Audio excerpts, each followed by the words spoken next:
Good morning जय श्री जगन्नाथ ओडिया वो Amita channel को मु अमिता आपण मानक स्वागत जनाऊँगी। आज आपण मानक नहीं आसी आलू पुर दिया सुजी इडली आ सहित तार चटनी। तो पिला मानक टिफिन पाई बहुत सहज सरल उपाय चलत बनैबा आलू पुर दिया सुजी। मोटा दाना वाला सुजी मोटे ताटिए नहीं गोटे माप अंजाद रे मुझे आई ताटिया गोटे ताटिया ये दही नहीं तो ताको आम गोलेबा जमी आम अरुआ उषुना चाउल पिठा जो गोलेला बेले जो पिठोटा रेडी करती सेमिति भाव में आमको ये बेटरटा को रेडी करवा। तो ताटिए सुजी मत चारि भागरू भागे मुझे खाइबा सोडा देछि आउ मिठा आपण हिसाब से आप कम बेसी करें अल्प मिठा रहिले भल। तो अल्प किसी चीनी नहीं आ लुण अध चामच नहीं तो नहीं भल भाव में गोले दूची। तो आप देखो जो आम दही पकई सेते जो बेटरटा थिला एबे टिके दही ताको टाणी नेलानी। तो एमिति भाव तो गुड़े देले जेहेतु चीनी पकईचे आउ भी आमर पकेबा किसी आवश्यक नहीं एमिति ही आम बेटरटा रहिबो आउ ताको आम अध घंटाए ढांकी रखीदबा रेस्ट देदबा फुल अध घंटे।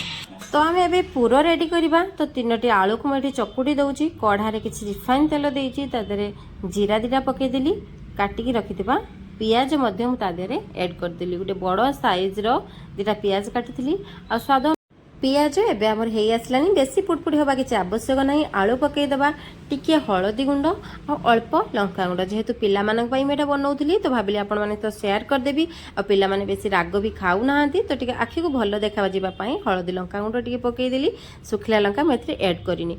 तो लास्ट रे धनिया पत्र पकई देली। तो एबे हमर भर्ताटी रेडी हो सारी आ बहुत बढ़िया भाव में आपण कलर भी जना पड़ुथो। तो भल लगे लाइक शेयर सब्सक्राइब निश्चित भाव में करदे। तो भिडियोटी कंटिन्यू करूँ। सुजी एबे हमर बढ़िया भाव में फुली जाइए। तो देखंतु बहुत बढ़िया भाव में फुली जाइए। तो चलते ए बनवा। तो मुझे इटिल छांचरे बनाऊँगी। तो किसी रिफाइन तेल दादर टिके देली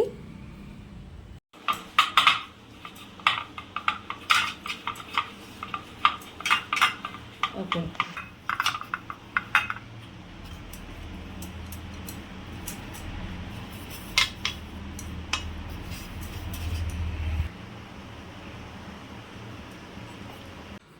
पिला माने मोर रुटी परोटा पूरी सिमेई सब्जी ए सब नहीं नहीं बोरिंग हो जाते। तो कहले मम्मी आज किसी गोटे नुआ बन दियो। तो आपको बनवाई निहाती टिके समय दरकार जेहेतु आम सुजीटा को अध घंटाए गुड़े रखिले सेमती किसी समय दरकार। तो जहाँ भी हो पिला आज बनैली। तो आपण केमती लगुच निहाती जनइबे एमती बनातु पिला दिंतु से खुशी ही खाइबे आ टिफिन निहाती पैक कर दिंतु। तो एमती भाव में अल्प प्रथम सुजी देती से बेटरटा को से आलू भर्ता को एमती चेप्टा कर भितर रखिली। तापर हाल्का हाल्का सुजी की मुझे सुजी मोर फुलबार अच्छी। तो अल्प अल्प दे ये 3टी सुजीर इटिल छांच को तो ये फ्रेम गुड़ा को मुझे रखीदे पानी टे उषुमी आसला। तो से छांच को मुझे गोटा पर गोटे गोटे पर गोटे मोर 3टी छांच को दूची। आपण मैंने जानती एबे हमर इटिली रेडी होबाकू जाउछि। एबे आमे चटनी बनैबा।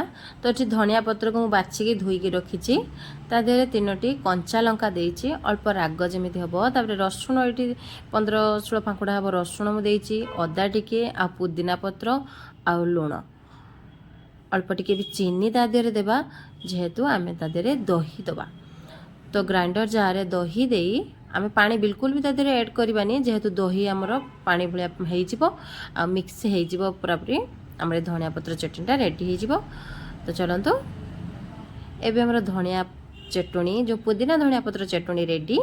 तादरे गोटे लेंबू मेढी चुपुड़ी दउची दही भी टिके खट्टा अच्छी अल्प खट्टा तादरे लेंबू टिके चुपुड़ी देली तापर चीनी देजी ता टेस्टटा बहुत बढ़िया आसीबो। तो भल भाव में गोलई दबा। एबे हमर चटनी भी रेडी हो सारी। इडली एबे हमर बिल्कुल तैयार हो सारी। तो स्पंजी भी है देखो। तो तेल देते बहुत बढ़िया भी बाहरी पड़ुची और बढ़िया भी भितरटा देखा जाउची। आपण माने देखिबे देखंतु यमी देखा जाउची ना जमिति आमे मंडा पिठारे पूर दियंती। तो ये आलू पूर दिया बोली बिल्कुल भी जना पड़ुनी आ पिला माने याको बहुत माने खुशी से याको खाइबे बहुत बढ़िया भी लागुची। आपण माने एमती ट्राए करंतु निश्चित भाव में आपण मानकु भल लागिबो आपण मानक पिला मानकु भी भल लागिबो। तो सुजी माने ना चाउल ना बिरी कौन झंझट ना जो सुजी रे आम एमती सुंदर भाव में इडली आम बन पार। ପିଲାମାନଙ୍କ ଟିଫିନ୍ ଏଠି ତିଆରି ହେଇସାରିଛି। ତ ଆପଣମାନଙ୍କୁ ଭିଡ଼ିଓଟି କେମିତି ଲାଗିଲା ନିହାତି ଜଣେଇବେ। ଆପଣମାନଙ୍କର ମତାମତ ଭଲ ଲାଗିଲେ ଲାଇକ୍ କରିବେ, ସେୟାର କରିବେ, ସବସ୍କ୍ରାଇବ୍ ମଧ୍ୟ କରିକି ଯିବେ। ଜୟ ଶ୍ରୀ